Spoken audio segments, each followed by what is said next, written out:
You got snookered on this. Yes, you did. That's right. It'll all work out. It always does one way or another. That's what it's scripted. You just read it, you know, it's just all you have to do. It's your first No time ad reading libbing. it. Just stick to They the don't know, script. they don't know what to do that in front of you, just read it. No ad libbing. How do you find that? I don't know, she did it for me. Oh, okay. Mine's not working. I got the paper anyway. So. The problem is I can't ever remember.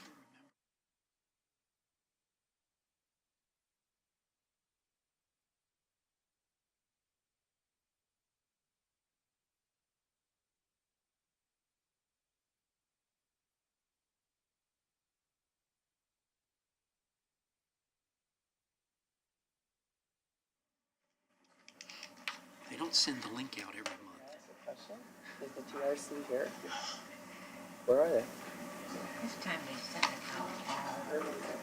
Today I think we're not speaking English. I had one of those days Maybe I yesterday. have it in my emails. It's like, can you read what I just Was said? down at Not in English. I don't know. I have days like that every day. I see it can hold up. We're doing so much together.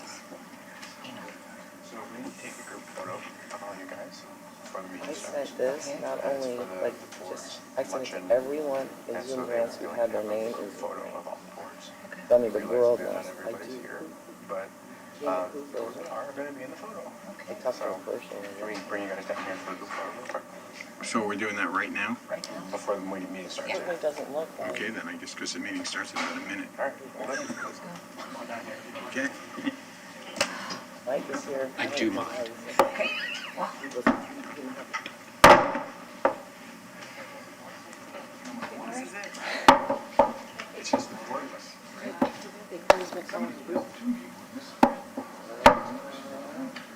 Yeah, they just started this week.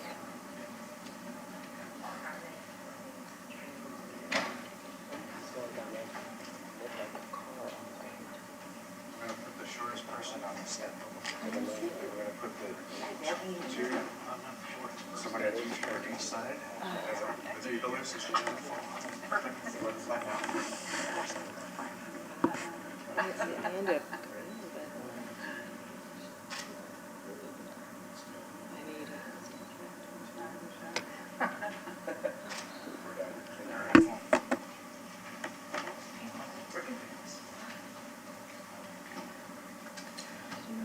Did you? I don't know if I went to the office. Did you pick up the Oh, stuff I no. left with? Yeah, I'm sorry. Oh, but this stuff, is it different?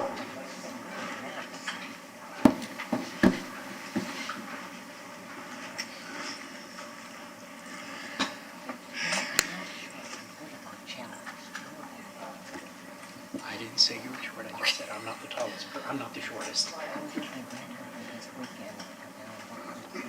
she says that to me. Are you going to be going to that dinner on I don't used to be tall. You're really not that short. Please. Know somebody there. Okay, That's why I hesitate. I don't I don't know anybody unless the people that are those three people, Gabe and y'all. That's it. You can prefer Huh? dinner. I am going. Simple.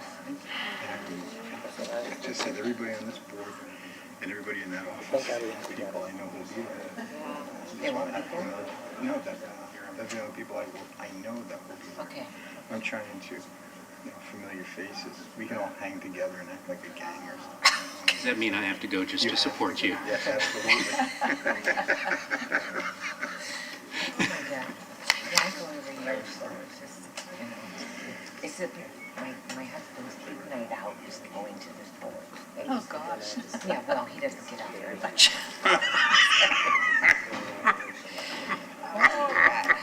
And I work all the time. It's not really exciting. That's No, funny. I know, but. That's you know, true, I just don't want to see myself. Because he's not a volunteer. Oh, they don't And show I you. am a volunteer. Oh, okay. I went from turtles, now I'm looking for birds, you know. Okay. It's just I can't get But like, it. No, it's just weird, it seems to me like it's really bright. So I'm board get involved with the Audubon or with the Lake? I don't know. With Parks and District, you know, so I can. Yeah, not really, though. Festival. It is really bright. It is very bright. Busy, 'cause of mine. I gotta wear a lot of makeup that day or something. Jen looks so tired. We ready? Should I gavel in? Chair? Yeah. Today's meeting of the Neighborhood and Affordable Housing Advisory Board is called to order on April 9th, 2019. Welcome to everybody. The agendas of today's meetings are on the wall at the entrance of chambers. And please remember to turn off your cell phones. To ensure a complete record of the board's actions, we ask that each individual wishing to speak clearly state your name and spell your last name for the clerk. Will the board members please introduce themselves and state the fields you represent? Kevin Chenault from the nonprofit industry. Peggy Cookham, Real Estate. Pete Scalia, low income. Linda Count, mortgage banking. Our first order of business is to review and approve the minutes of the board's January 8th, 2019 meeting.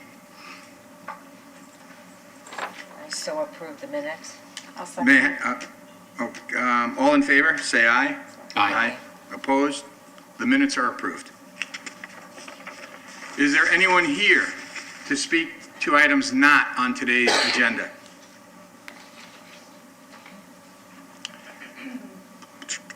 Mr. Lane has requested that we go out of order and hear item 6 in the meeting agenda.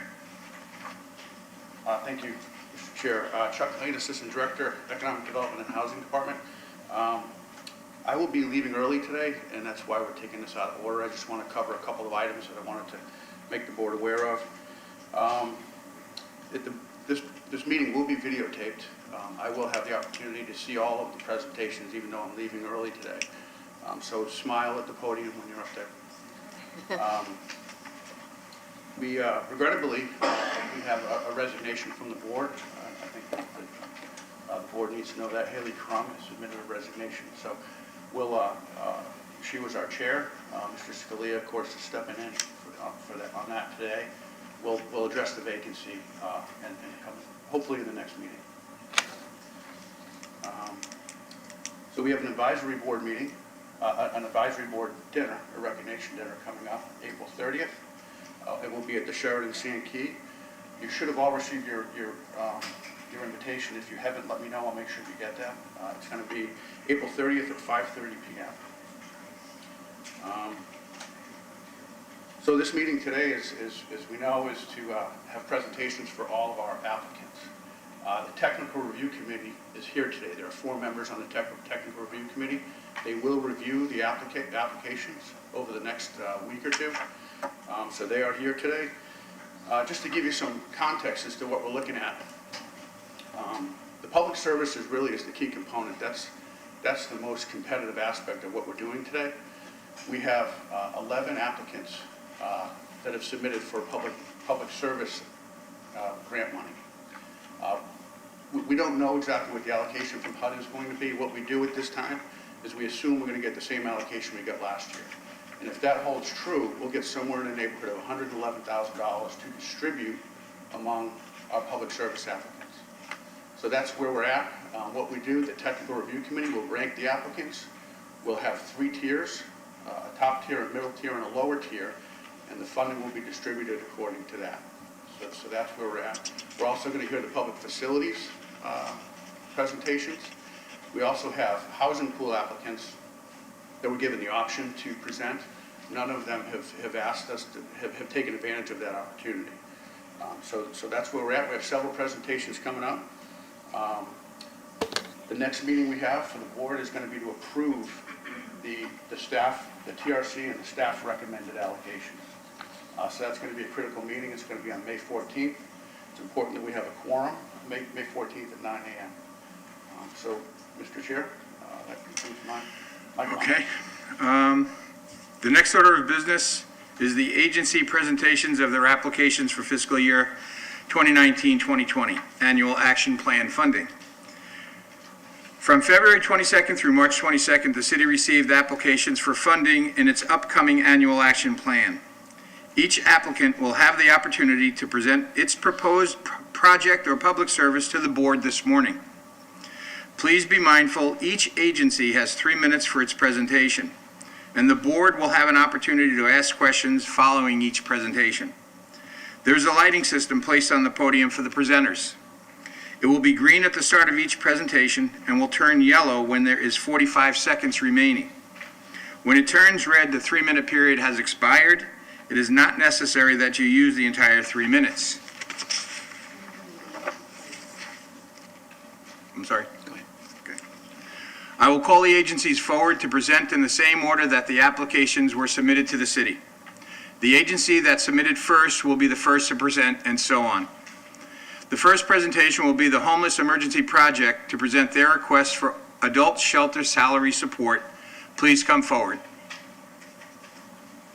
Good morning, committee members. Good morning. My name is Zach White, last name W-H-I-T-E, and I'm pleased to be here with you this morning in request of our proposals. We have two.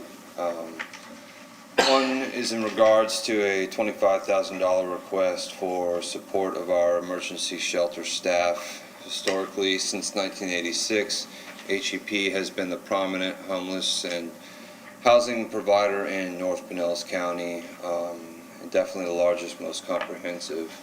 So aside from our continual expansion of wraparound services, support services, clinical wellness services, our continuous effort in aligning every appropriate resource possible to ensure ample opportunity towards success, sustainability, and independence for the populations that we're serving in this continuum. We're here to request for some supportive funds towards our staff. Our emergency shelter houses roughly 110 individuals every night, and we staff that operation 24/7, 365 days a year. It's vital in our continuum and continuum of services, and it's vital to ensuring the stability and supportive environment of HEP, to have staff around the clock to address any issues that occur outside of normal business hours. It's very common for us to intervene on various levels with the many residents that we house on any given day. The changing landscape of funding and the prioritization of various funding streams through the Homeless Leadership Board, I believe that HEP stands to lose a significant amount of funding in support of our emergency shelter program through the prioritization of ESG funds. And so I feel like it's more important now than ever that I present to you today in support of these efforts.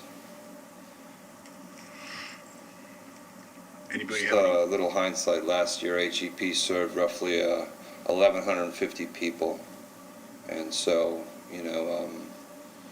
the impact and magnitude that we have in regards to the homeless in this continuum is significant, predominantly for the North County area, where we don't have as many options as we do in South County to address these needs. And in regards to our successful outcomes, we track individuals exiting out of the emergency shelter and pinpoint where their location is going. And so we've seen a very significant accomplishment in terms of these individuals or families leaving to permanent housing, transitional housing, or otherwise better housing situations than when they arrive to us. And happy to answer any questions. So you're looking to add one position to your staff? We're looking to really subsidize the sustained Existing staff. staff. That's correct. Anyone else? Thank you, Zach. Do I at this time address the other proposal through Yeah, HEP? please. So I feel this proposal is very contiguous to our continuous efforts of improving our emergency shelter. Last year, we were supported through some funding for an industrial-sized generator. So in the event of a hurricane or some other natural disaster, this emergency shelter will be a very well-sustained, fortified structure to house these individuals. Right in the center of our emergency shelter is our full-service dining hall, where we last year served just over 110,000 meals. this industrial generator that's currently going through permitting and will be, a permanent fixture very soon at HEP, will ensure continual electric for the dining hall to preserve any foods that we have, preserve the electricity and air conditioning for all the residents in the surrounding emergency shelter. And so to extend that effort, we've been in collaboration with an architectural group who has provided some signed sealed drawings for a renovation project that we are ultimately going to pursue and conclude at some point. And so we have a $99,000 request for renovations of the shelter. That would include hurricane-proof doors, windows, remodeled bathrooms, more adequate flooring, focuses on additional ADA assistance type equipment and fixtures, generally just an all-around overlay and rehab of the shelter to ensure its sustainability in the event of a high-impact storm, and also address some minor structural issues. I wouldn't even call them structural issues, more just stucco replacement, things of this nature, building out certain portions of the shelter more appropriately with block as opposed to the existing wood structure that exists. So it's really just a prominent focus of safety and security for the building, for the residents housed there. And so I would anticipate some questions to that. I'm sorry. I was just going to ask, how many people are technically housed at that shelter? Like during a storm, how many people would be there?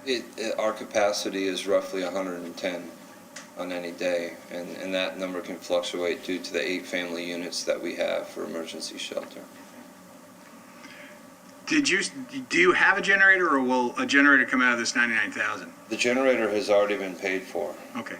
So that it's just pending permit and installation.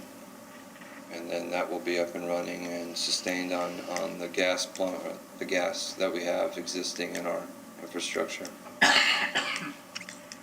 Thank you. Any questions? Go. All right. Okay, thanks, Zach. Thank you very much.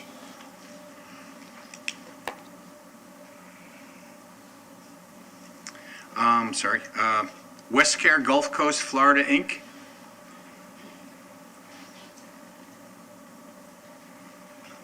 Morning, I'm James Dates. I'm the Regional Vice President for Westcare Gulf Coast, Florida. Spelling of the last name is D like in David, A-T-E-S.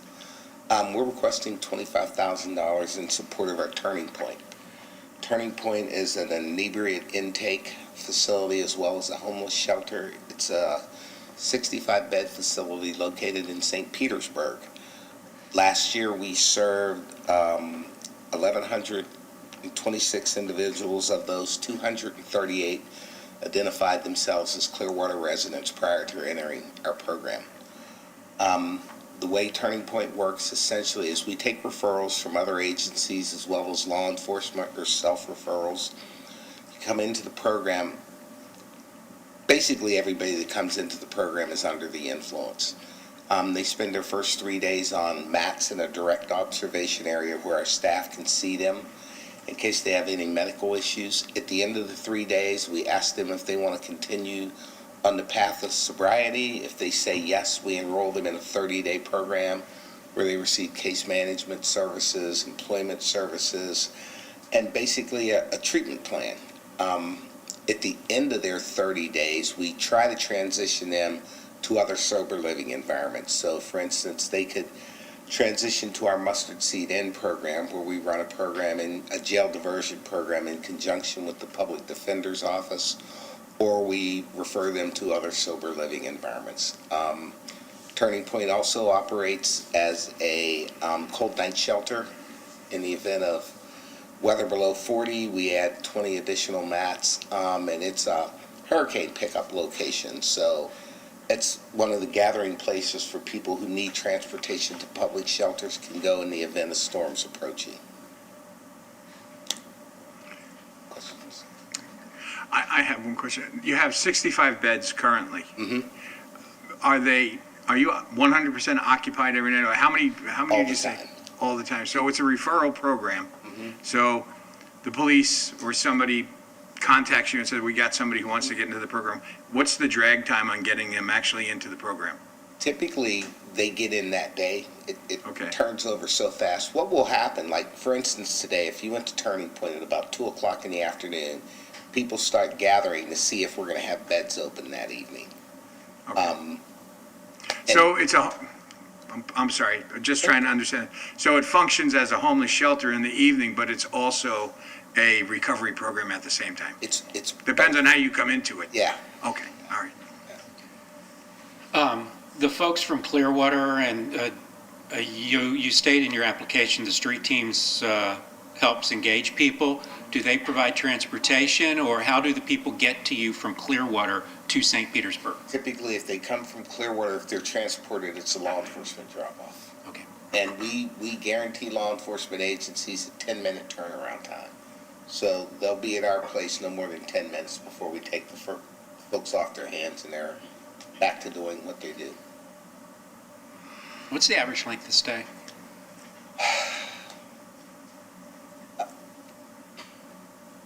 Probably about 60% of the folks there stay the 30 days. Okay. The other people, at the end of 3 days, if they say, no thanks, we're not interested, we kind of shake their hand, they leave. They can come back again in 30 days and try again. You know, we just don't, you just can't come in and out every day. So are you acting as a Marchman Act facility? No, Okay. no. Thank you. Thank you. Gulf Coast Legal Services, Inc.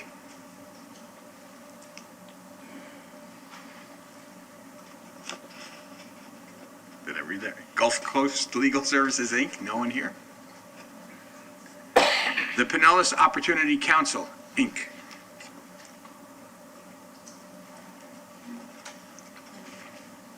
Good morning. My Morning. name is Kathy Russell, Russell. I want to thank you for the opportunity to speak to you and for your past support. Clearwater funding is a vital part of our funding for seniors in this community, and we are one of the only programs that does provide support for people who are over 60.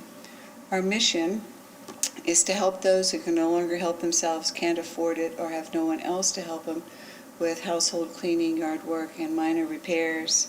Our goal is to keep them in their own home, independent, and to age in place. We're asking for $25,000 to serve 31 clients this year with over 600 hours of direct service. Last year, about 13% of our clients were from the city of Clearwater, and of that number, over 50% were below 30% AMI, which means that they made less than $1,100 a month. Currently, on this current grant that we have, we've already served 36 clients, and that's over 500 hours of direct services. Our current wait list is 101, which is about 17% of our clients. And the services we provide, the inside is we do vacuuming, clean the baseboards, ceiling fans, windows, screens, do all the appliances like a spring cleaning. The yard work includes mowing, raking, weed eating, and debris removal. And our minor repairs are just very simple things that don't require a license, such as a drippy faucet or a leaky toilet, something to that effect. The best way to describe our program is to put a face on it. We served a 73-year-old gentleman in Clearwater recently who had suffered from depression and had severe mobility problems. His house was roach infested, had a very bad odor and a lot of debris. His homeowners association had threatened to clean it up and charge him for it, and he couldn't afford it, so he called us. It took us 4 days to clean the home for him, and we removed 3 tons of debris from the home, and the home is now in livable condition, and the homeowners association is happy with what we have done. And as always, I have to talk about my staff. Some of my staff has been with the program for over 30 years. They have a complete dedication to serving the elderly, and I can guarantee you that no 2 days are alike. Do you have any questions? The numbers you quoted serve 31 clients. Is that 31 clients total or 31 clients from Clearwater? 31 clients from Clearwater. Okay, thank you. You have clients on your wait list. Is that because of funding? Funding, yes. Thank Thank you. you. The Safety Harbor Neighborhood Family Center. Good morning, Janet Hooper, Executive Director. We are also known as Maddie Williams Neighborhood Family Center as a DBA. Last name is spelled Hooper, Hooper. We are one of 8 family centers partially funded by Juvenile Welfare Board. About 60% of our funding comes from the Juvenile Welfare Board, unlike many of the other centers who receive more. We also have the largest geographic area because we have a portion of Clearwater, we have Oldsmar, and we have Safety Harbor. Our grant applies only to Clearwater residents. We had 24,000 people come through our doors last year. About 35 to 40% are Clearwater residents. We provide critical basic needs: food, clothing, hygiene products, diapers, dog food, pet food, for free to any of the residents who live in our service area. If someone is from Clearwater and outside our main 33759 or 61, we give them the emergency food and then redirect them to other food pantries in the area. We do limited financial support, utility support, as you know. If water or electric are turned off in the home and there are children there, then they get moved into DCF. And so we use funds to provide for Clearwater residents up to $4,000 worth of funding for that. We also do career development, and then the biggest thing is our youth development program, where we serve 120 kids all year during the after-school program and then a summer camp program. We started a program at Eisenhower a year ago. The problem we had was that kids had no way to get home. The school buses were done, right? They don't stay and take them home after school. So they wouldn't stay for the extra services that they needed, the tutoring like we do up in Oldsmar or at our center. And so Juvenile Welfare Board provided a grant, so we're getting, in another month, we'll have a 29-passenger bus. Last summer, we took our van, we picked up 10 kids from Clearwater and took them up to our camp for free so that they'd have a camp experience. So our intent is to start a program at Eisenhower Elementary School and then use our bus to be able to transport those kids home. We're asking for $25,000, and that's to pay for partial admin assistant who is at the front desk, who serves the people when they come in every day, and then a youth development coach to be able to run the program at Eisenhower, and then partial funding for a bus driver because they have to have a CDL. It's a little different than having a van. So that's where we are in a nutshell. We have to raise a significant amount of money, about 40% of our funding, from outside sources. We do get funding from the City of Safety Harbor and from the City of Oldsmar. And much of that funding is intended for their residents. As you all know, that's how that all works. So I try to piecemeal everything together. So we've been very grateful for the funding you've given us. It's allowed us to be able to provide services to Clearwater residents. And I want to thank you personally for your service as a former city board member and also a commissioner. I realize how much time you all spent. So I thank you for doing this. We really appreciate it. Thanks. Did you have any questions? What is the average income of your clients? Most of them are below $15,000. Believe it or not, most of them are very low in income. How many children will be impacted by this?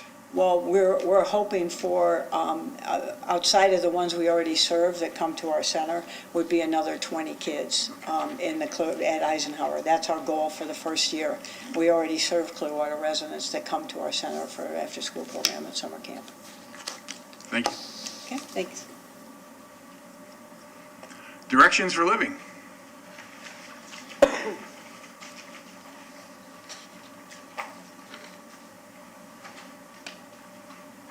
Hello, I'm Tara Scalise. I'm our Chief Administrative Officer at Directions for Living. Thank you for having us here today. The first thing we would like to present on is for an upgrade to our facilities. Sure, Scalise, S-C-A-L-I-S-E. You're welcome. So the first thing we're asking for is to upgrade 8 of our bathroom facilities. We are headquartered in Clearwater, Florida, right here, and have been providing services since 1982. We offer services in 4 distinct areas: child safety, family preservation, children and adult behavioral services, and prevention, wellness, and recovery. We take all of those high-risk cases, and, we don't shy away from those high-risk cases because we want to serve those who need us the most. We use trauma-informed care as the cornerstone of what we do. If left untreated, trauma can have a huge impact on families for generations, perpetuating the cycles of abuse and trauma to the next generation. So we want to get ahead of that and resolve those traumas.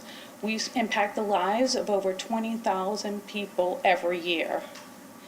So the project that we're looking for is to renovate 8 of our bathrooms. These bathrooms are 30 years old right now. So we really want to take them, go green, make them eco-friendly.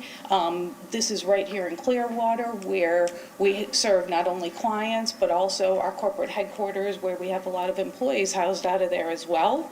What we're asking for this project is $52,904.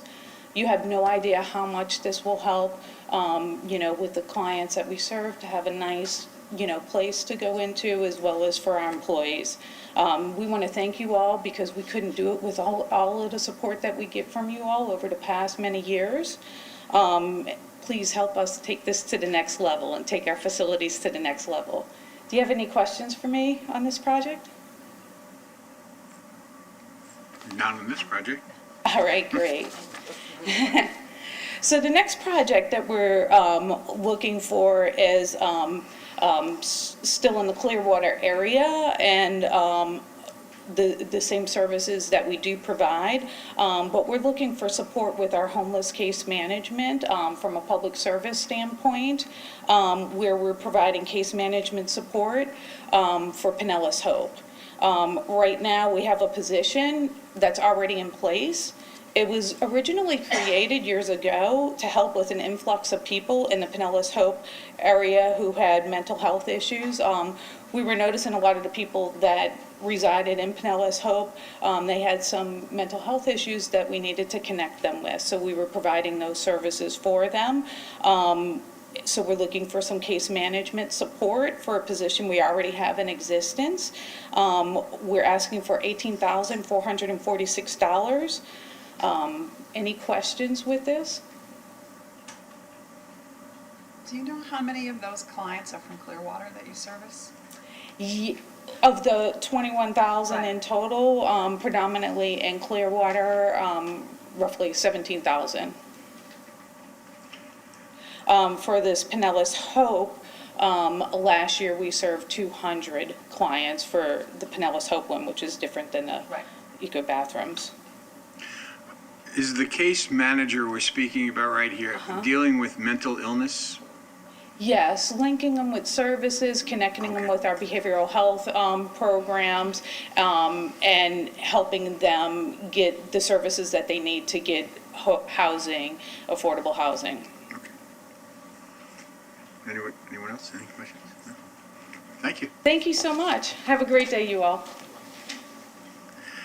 The Tampa Bay Black Business Investment Corporation. Okay, no? RCS Pinellas, Inc.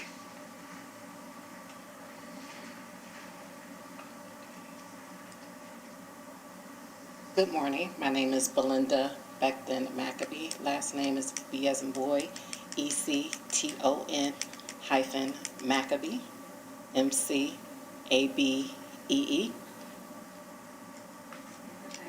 Belinda.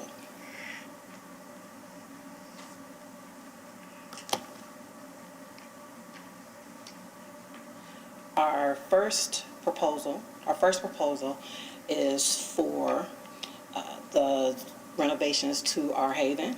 RCS serves over 100,000 residents in Pinellas County through our 5 programs. That would be the food bank, our basic needs program, our Grace House Family Shelter, and the Haven of RCS Domestic Violence Program. Our funding request is for $49,600 to renovate and improve the appearance and the safety of our Haven, our Safe House, and our youth buildings.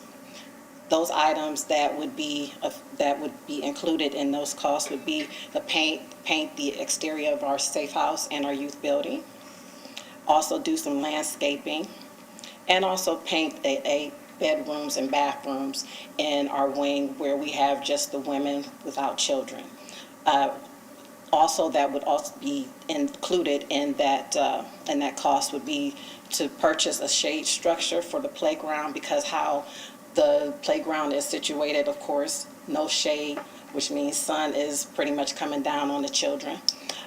There are 4 trees that kind of are on the outskirts of the playground, so we would need to have those removed so we can put the shade structure over the playground. And also the fencing, that's the most important thing. Right now, if you see the pictures of the fencing, it's pretty dilapidated.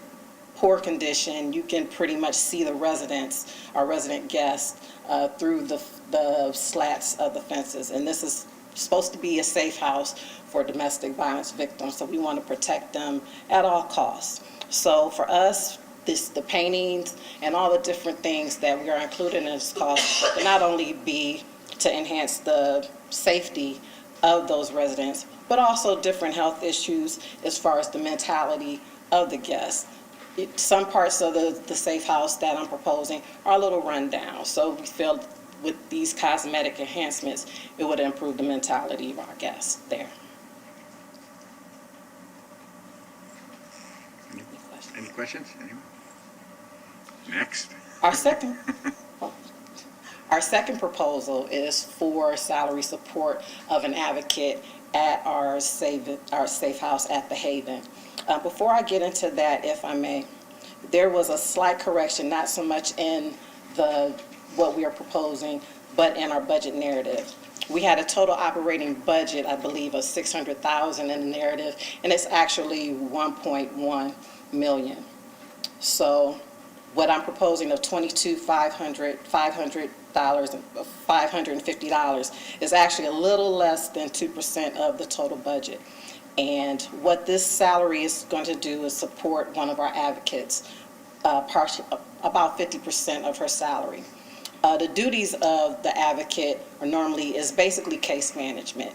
And what these advocates do is they pretty much help these women who are affected by domestic violence basically get back to self-sufficiency, or get to self-sufficiency so they won't have to depend on their abuser. So those things are resource connections, safety planning, so then they will be away from their abuser or anybody who is related to them, and also act as a legal advocate for them when necessary. So because we know that they serve about 35 individuals throughout the year, and it really does make an impact on their lives. They help them from the time of the injunction and the time of the intake, all the way up through to when they are ready to leave 45 days later. And they are eligible for follow-up care, and these are what the advocates do. So for that support, we believe it will make an impact on those that they help. Any questions? Any questions? Pretty straightforward. Appreciate it. Thank you. Thank you. The Intercultural Advocacy Institute, Inc.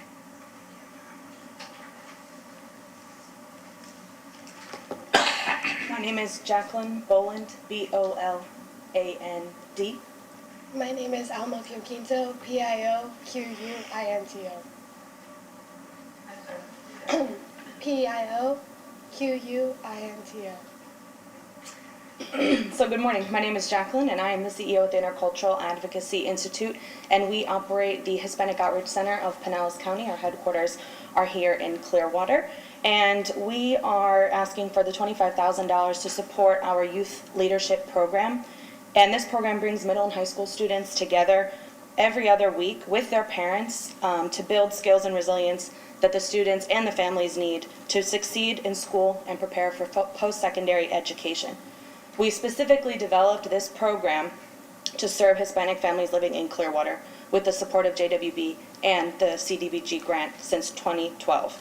And we continue to work closely with the City of Clearwater, and we're working closely with Ross Norton Rec Center in the Lake Bellevue NRSA to further serve our families and provide additional space for programming.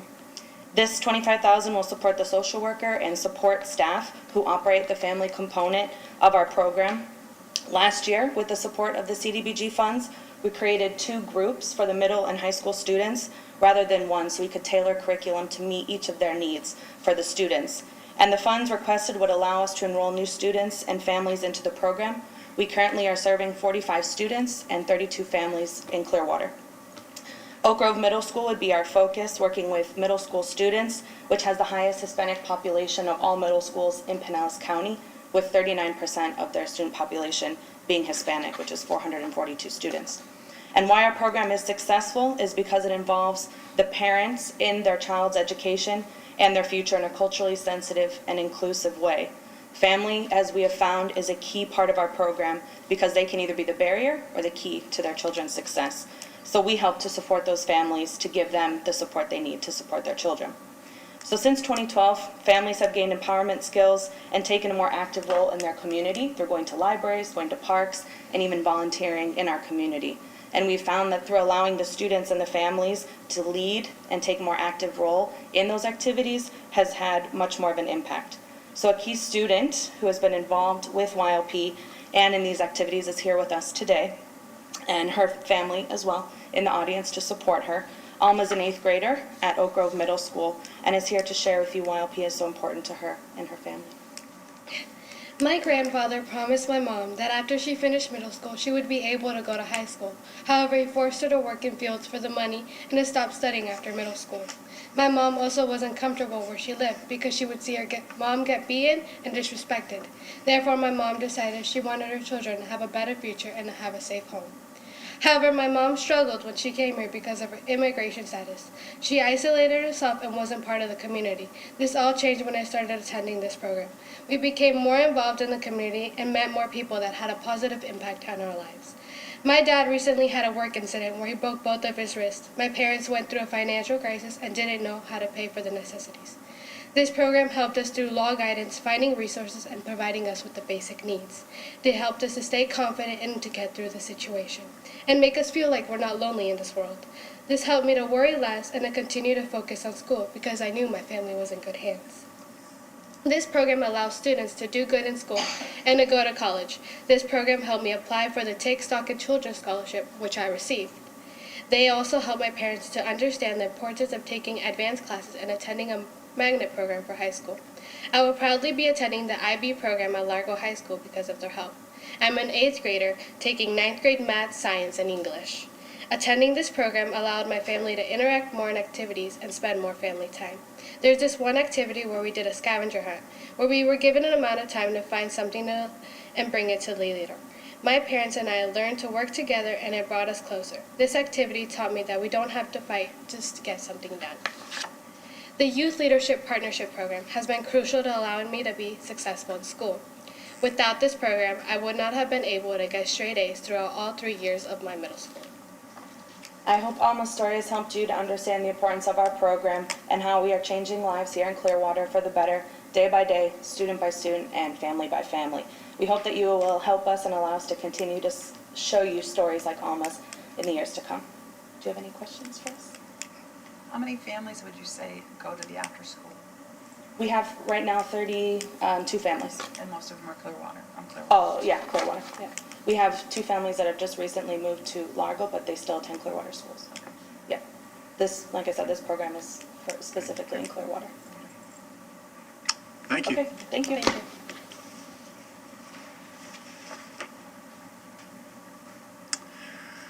The Hispanic Business Initiative Fund of Florida, DBA Prospera.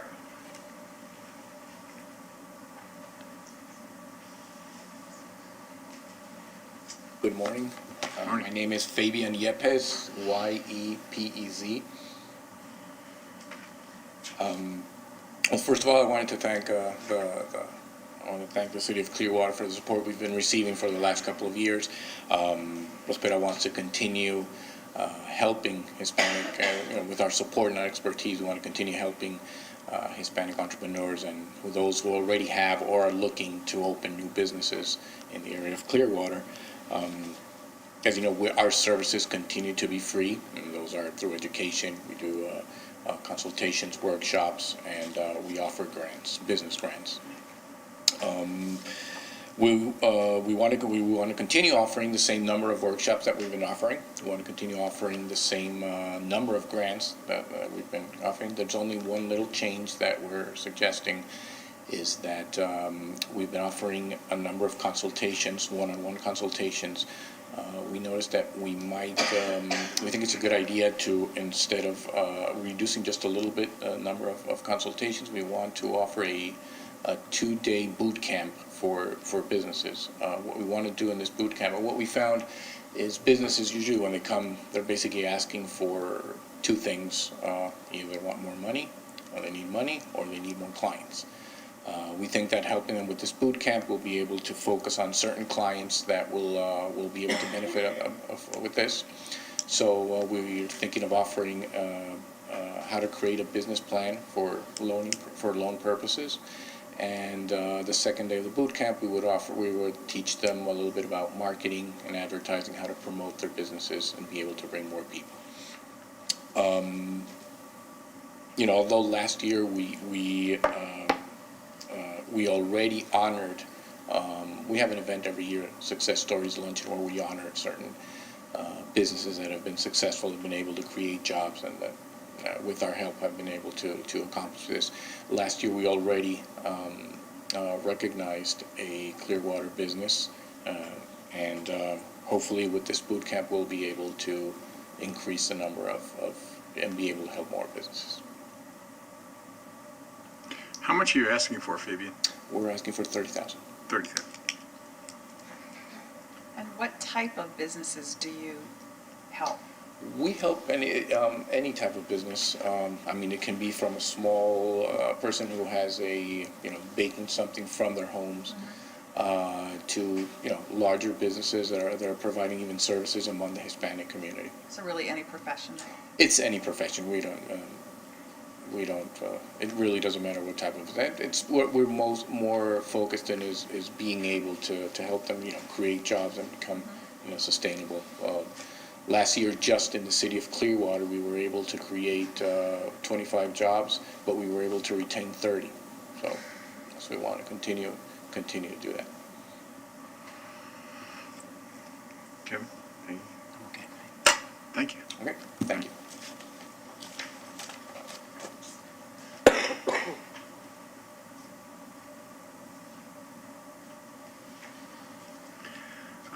Kimberly Home.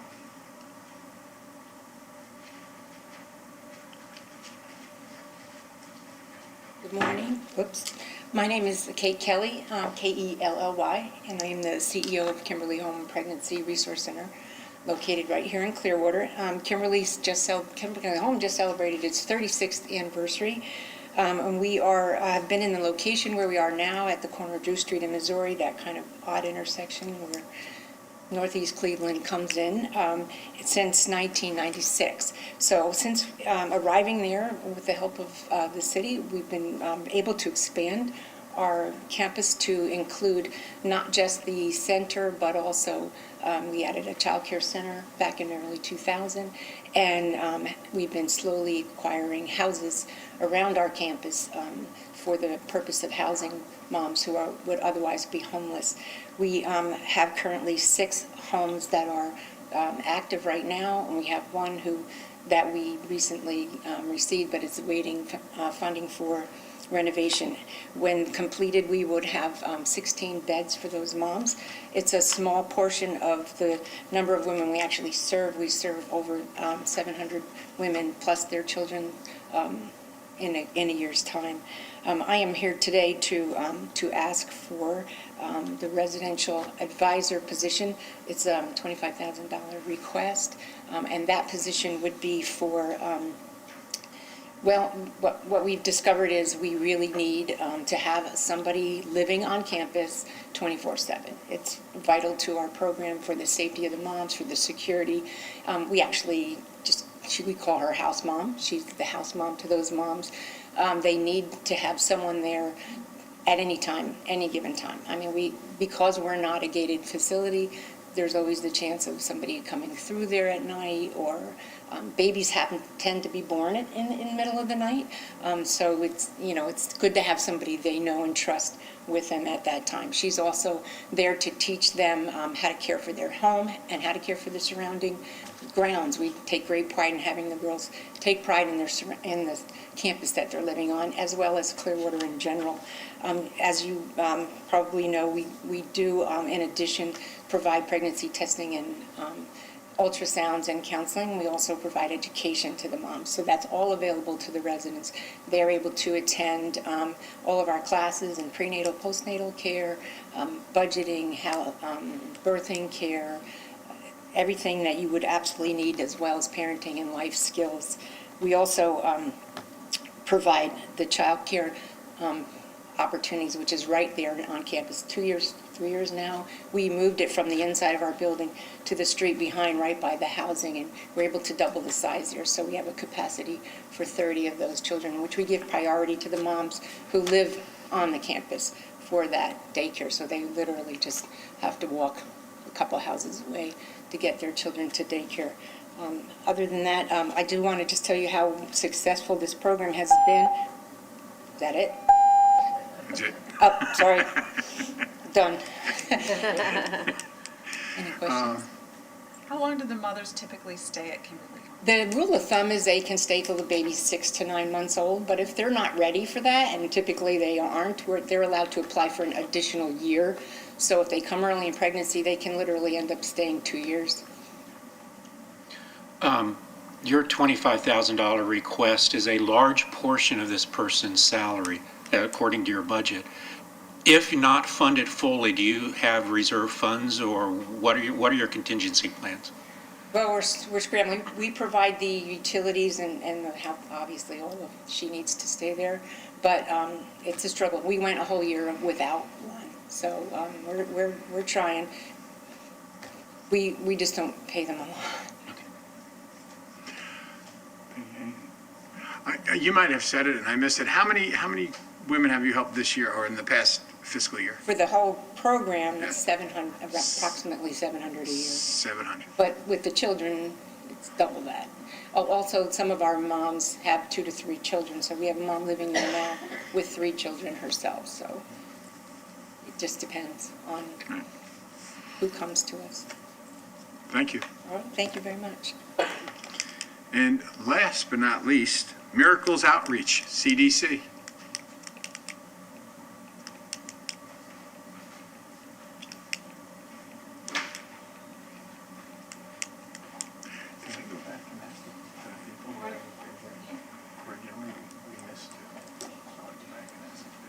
Good morning, I'm Michelle Walker. First of all, I would like to say thank you for you all the opportunity to come before you this morning to just share about Miracles Outreach in our program. And we have been around here in the Clearwater community for at least the last 7 years. We primarily serve youth that are in the foster care system, ages 12 to 17 in a residential setting. And this particular grant, we were asking for the $25,000 to provide us with a part-time case manager to continue to do our pre-diversion program. And that's really working with our youth that are in foster care, preparing them before they age out to live on their own, and with the overall goal of helping them not end up homeless, and working with those families to make sure that they have the skills that they need. So that's really what our request was for. This is Sonia Jordan, our operations manager, and she'll go over what the rest of the program is. Good morning.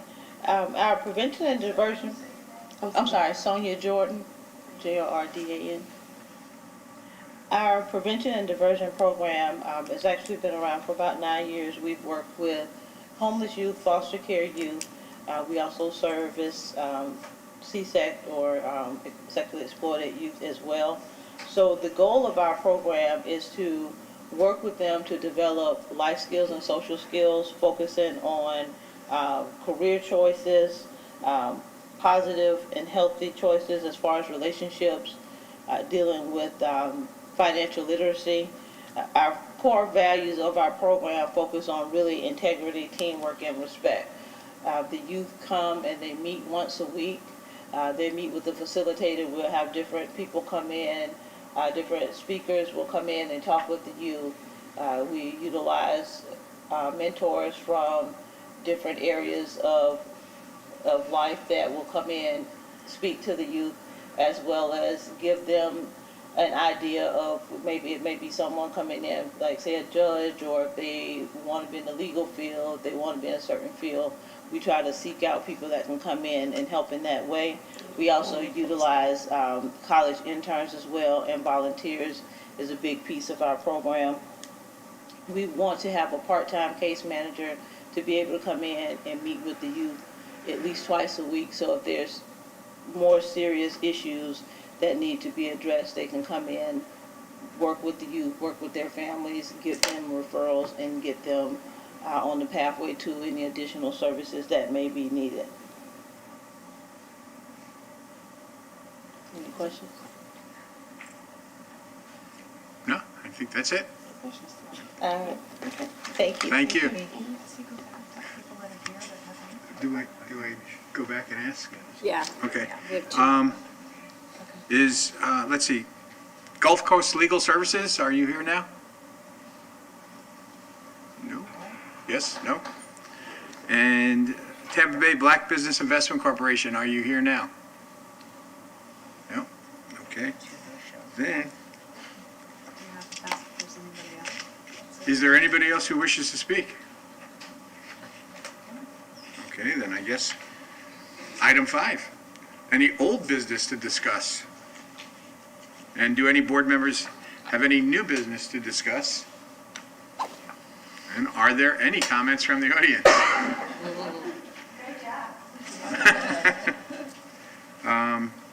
Any board members that would like to be heard on any subject, at anything? The floor is yours. And then item 8 is adjournment. Our next NAHAB meeting is on May 14th, 2019, at 9 a.m. here in Council Chambers in the main library, where the board will be asked to approve the annual action plan allocations.